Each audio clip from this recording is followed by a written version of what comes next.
tunaenda. Bwana asifiwe. Biblia inasema ya kwamba Yesu alikuja kutukomboa, akaweza kuja kutuonyesha njia, na makusudi ya Mungu ama makusudi ya Yesu ni kwamba tuweze kufika katika maisha ya milele. Bwana asifiwe. Kwa hivyo tunapotembea katika ulimwengu huu, tunapokumbana na mambo ya ulimwengu huu, mawazo yetu na maisha yetu yako focus kufika katika maisha ya milele. Bwana asifiwe. Bwana asifiwe. Kwa hivyo haijalishi wewe unakumbana na nini, kama dada haijalishi unapigana na nini, kama wewe pastor haijalishi unakumbana na nini, kama mzee wa kanisa haijalishi wewe unakumbana na nini. Kinachojalisha ni kwamba umesimama namna gani sawa sawa na neno la Mungu, na unatembea namna gani ili ukaweze kufikisha makusudi ya Mungu. Bwana asifiwe.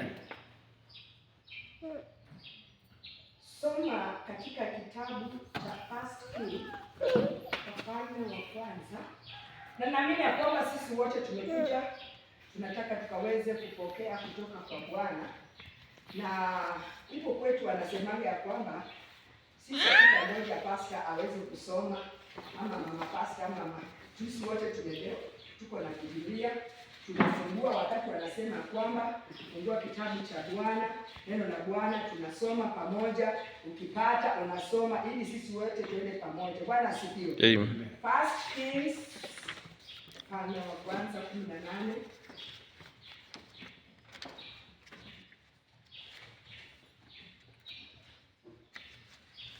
Tunafika Wafalme wa Kwanza 18.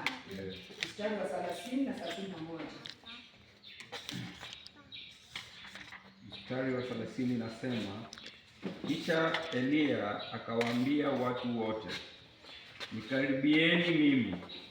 Watu wote wakamkaribia, akaitengeneza madhabahu ya Bwana iliyovunjika. Elia akatua mawe 12 kwa hesabu ya kabila za wana wa Yakobo, aliyejiliwa na neno la Bwana na kuambiwa, jina lako litakuwa Israeli. Bwana asifiwe. Bwana asifiwe. Tunaposoma Biblia tunaona vile Elia anavyowaambia watu. Bwana asifiwe. Anawakaribisha watu kuweza kujumuika na kuweza kujua makusudi ya wale watu kukua katikati mwao. Yaani katika maisha ya sasa nataka ukaweze kuinua Kristo katika maisha yako, ya kwamba unapokuja kwa watu unataka kuambia watu kuhusu Kristo. Wacha waone Kristo ambaye unazungumzia katika maisha yako. Bwana asifiwe. Wacha waone yule mtu ambaye umembeba, yule mtu ambaye unamleta katika maisha yao, wamuone katika maisha yako. Bwana asifiwe. Bwana asifiwe. Tumia example. Wewe lazima uwe mtu ambaye utaonyesha mtu njia ile ambayo unaijua. Bwana asifiwe. Kwa sababu wanasemaga kipofu anaweza elekeza kipofu mwenzake kweli? Hawataweza. Yule mtu ambaye ako na macho ndio utamuona, kama ni kwa kijiti ama kwa mkono amemshika kipofu, anamwambia sileta mkono ili nimuelekeze kama kuna bridge amsaidie kuvuka aende ng'ambo ya pili. Bwana asifiwe. Kama Elia alikuwa ni mtu ambaye ameweza kuwa na macho ya roho, anawaambia watu wa Mungu, anaonyesha kwamba makusudi ya Mungu katika maisha yenu ni haya. Njooni tukaweze kufanya nini? Kufanya hili na hili. Bwana asifiwe. Asubuhi ya leo tunaweza pata kwamba kuna pastor ama kuna kiongozi anakuambia ya kwamba dada yangu, ndugu yangu, njooni tukaweze kwenda kutengeneza kazi ya Bwana. Twende tukaweze kusafisha kazi ya Bwana. Twende tukaweze kumhimiza mtu ambaye ako chini. Twende tukaweze kumwombea yule ambaye ni mgonjwa. Anakuambia njoo twende. Anakuonyesha kwamba it is only Jesus Christ ambaye anaweza. Anakuambia njoo tumpelekee huyu mtu Kristo ambaye anaweza kumuinua, kumtoa katika udhaifu wake. Bwana asifiwe. Bwana asifiwe. Genesis kitabu cha Mwanzo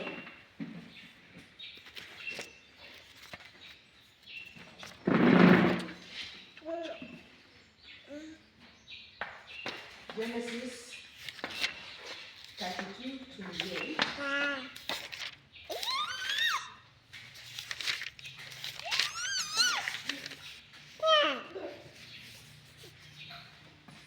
Genesis 32:28 inasema, akamwambia, jina lako hutaitwa tena Yakobo, ila Israeli, maana umeshindana na Mungu na watu, nawe umeshinda.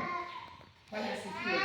Bwana asifiwe. Amen. Mtu yule ambaye ako focused katika mambo ya Mungu, kama vile tunavyosoma katika kitabu cha Genesis, Mungu aliweza kubadilisha jina la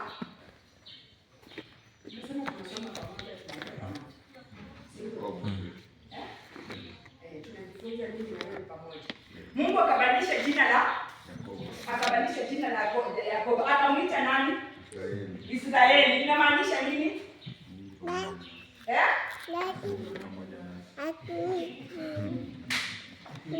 Bwana asifiwe. Bwana asifiwe. Amen. Mtu yule ambaye ako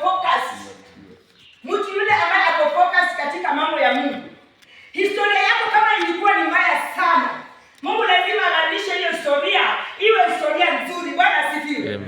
Alibadilisha akaweza kumfanya huyu Yakobo akaitwa Israeli, ambaye amebarikiwa. Alikuwa mtu ambaye hakuweza kukubalika, hakuweza kubarikiwa, lakini Mungu akambadilisha, akamfanya akaitwa mbarikiwa. Yule mtu ambaye amekubalika, yule mtu ambaye ana amani, yule mtu ambaye ana furaha. Bwana asifiwe. Amen. Bwana asifiwe. Amen. So when you are focused, kama wewe uko focused katika hii njia, haijalishi historia yako ama maisha yako yako namna gani.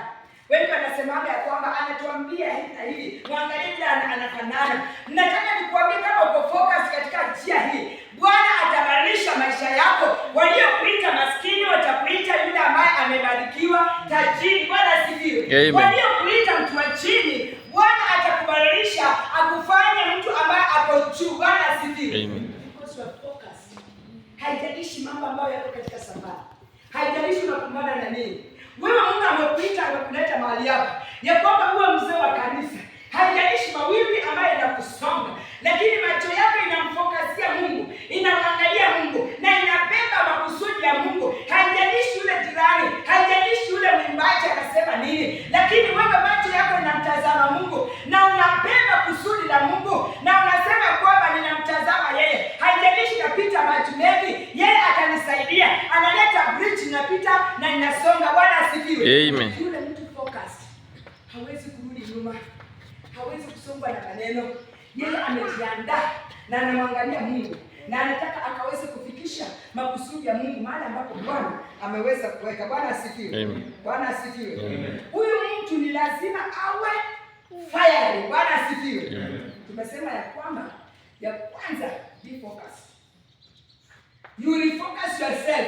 Haukuwa unaangalia huku, lakini kwa sababu umesikia Injili na inakwambia hii ndio njia itaa, unaangalia huku na unaangalia yule ambaye amekuita na unaangalia yale makusudi ambayo Mungu anataka yakaweze kutendeka katika maisha yako. Lazima uwe mtu ambaye you are fired in the word of God. Mtu ambaye Biblia inasema kwamba unasema wewe ni moto, wewe si baridi. Wewe kama ni baridi sema ni baridi. Wewe kama ni moto kwa moto. Bwana asifiwe. Mtu ambaye amejawa na neno la Mungu, mtu ambaye amejawa na mahusia ya Mungu, mtu ambaye anasema kwamba haijalishi nini, mimi nitasimama na kutenda makusudi ya Bwana. Bwana asifiwe. Amen. Sasa akawa anasema kwamba alikuwa anasema leo tutakuwa na wageni na kuacha mgeni asikuje akapate mwenyeji.